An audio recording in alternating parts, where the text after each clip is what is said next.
Hello আসসালামু আলাইকুম সম্মানিত ভিউয়ার্স, আমরা এখন চলে আসলাম অনেক দিন পুরানো। আমার আগে পানি ভিডিও বানাইতাম ওই জায়গায়, অনেক দিন পরে আসছি। এই যে মামার সাথে অনেক ভিডিও করছি, এখন তো চট্টগ্রাম আছে। মামা বলেন, কিছু বলেন আমাদের ভিডিও বানানো। আসলে আমরা আপনার দেখছেন আমরা দুইজন একসাথে ভিডিও শুরু করছিলাম, ভিডিও জগৎটা শুরু করছিলাম এখানে এই জায়গাটার ভিতরে নইলে 100 ভিডিও শুরু করছিলাম। তো সব কিছু মিলেই আমাদের মাঝখানে অনেক বড় একটা গ্যাপ হচ্ছে যাই। ফানি কন্টেন্ট করতে গেলে অনেক মানুষ লাগে, স্ক্রিপ্ট লাগে, ভালো একটা গল্প লাগে, ভালো একটা ক্যামেরা লাগে। আসলে এগুলো আমাদের কাছে নাই। আর অভিনেতা খুবই সংকট। আমরা একটা ভিডিও বানাতে গেলে 5-6 জন অভিনেতা লাগে বিভিন্ন ক্যাটাগরিতে, এগুলো নাই। আর আপনারা ভালো করে জানেন। আর সবসাথে বড় বিষয় হলো আপনাদের সাপোর্ট। ফেসবুক, ইউটিউব, সোশ্যাল মিডিয়াতে যারা কন্টেন্ট ক্রিয়েট করে তাদের সবসাথে বড় বিষয় সাপোর্টটা। আমরা একটা ভিডিওতে যদি 500 লাখ ভিউ হয় তাহলে আমাদের আত্মা তৃপ্তি পায় যে একটা ভিডিও করলাম। টাকা তো কোনো আমরা পাই না, টাকা তো কোনো নতুন ছোট একটা মানে আমাদের পেজ ফলোয়ার কম আর ভালো কন্টেন্ট সাপোর্ট। টোটাল আমরা যে কোনো জিনিস একটা শুরু করতে গেলে ভুল হবেই, ভুল থেকে তো মানুষ শিক্ষা গ্রহণ করে।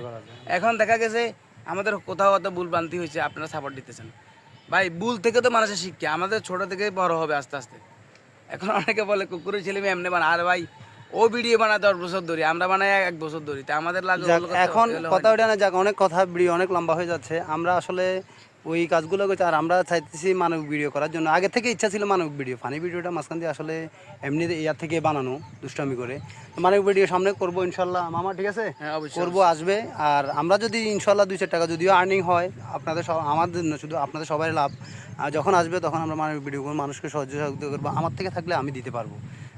আর এটা একটা বাইরের থেকে যখন আমাদেরকে এই ইয়াগুলো দিচ্ছে, ডলারগুলো, আমরা এগুলো কাজে লাগাবো। আমাদের গ্রামের শ্রমজীবী মানুষ যারা গরিব দুঃখী আছে তাদেরকে দিব, কিছুটা হলে তো ওনাদের হেল্প হবে। এটাই সবাই দেখেন, আজকে আসছি দেখেন, আজকে গ্রামের প্রকৃতিটা দেখার জন্য জ্বালাগুলো লাগাইছে 10-15 দিন। এখন সবাই ইয়া করতেছে। আমার একটা ভাই দেখেন ইয়া করতেছে, ওই যে ধানের ইয়া বাঁচতেছে, গাছ বাঁচতেছে। হ্যাঁ, এদিকে তাকান, এদিকে তাকান। এই দেখেন, আজকে দোকান বন্ধ, কাজ চলতেছে নিজের। এগুলা আসলে ওনারাই হলো দেশের আসলে মহান ইয়া কারিগর, বুঝছেন, খাদ্য ইয়া পূর্ণ করার। দেখেন, আগে আমিও করছি, আমি এখন আজকে অনেকদিন চট্টগ্রামে যাই, এখন গ্যাপ হয়ে গেছে, এখন আর করতে পারি না। তাই আসলাম দেখার জন্য সবাইকে। সবাই ভালো থাকবেন, সুস্থ থাকবেন, আল্লাহ হাফেজ। ভিডিওটা শেয়ার করে দিবেন। আসসালামু আলাইকুম।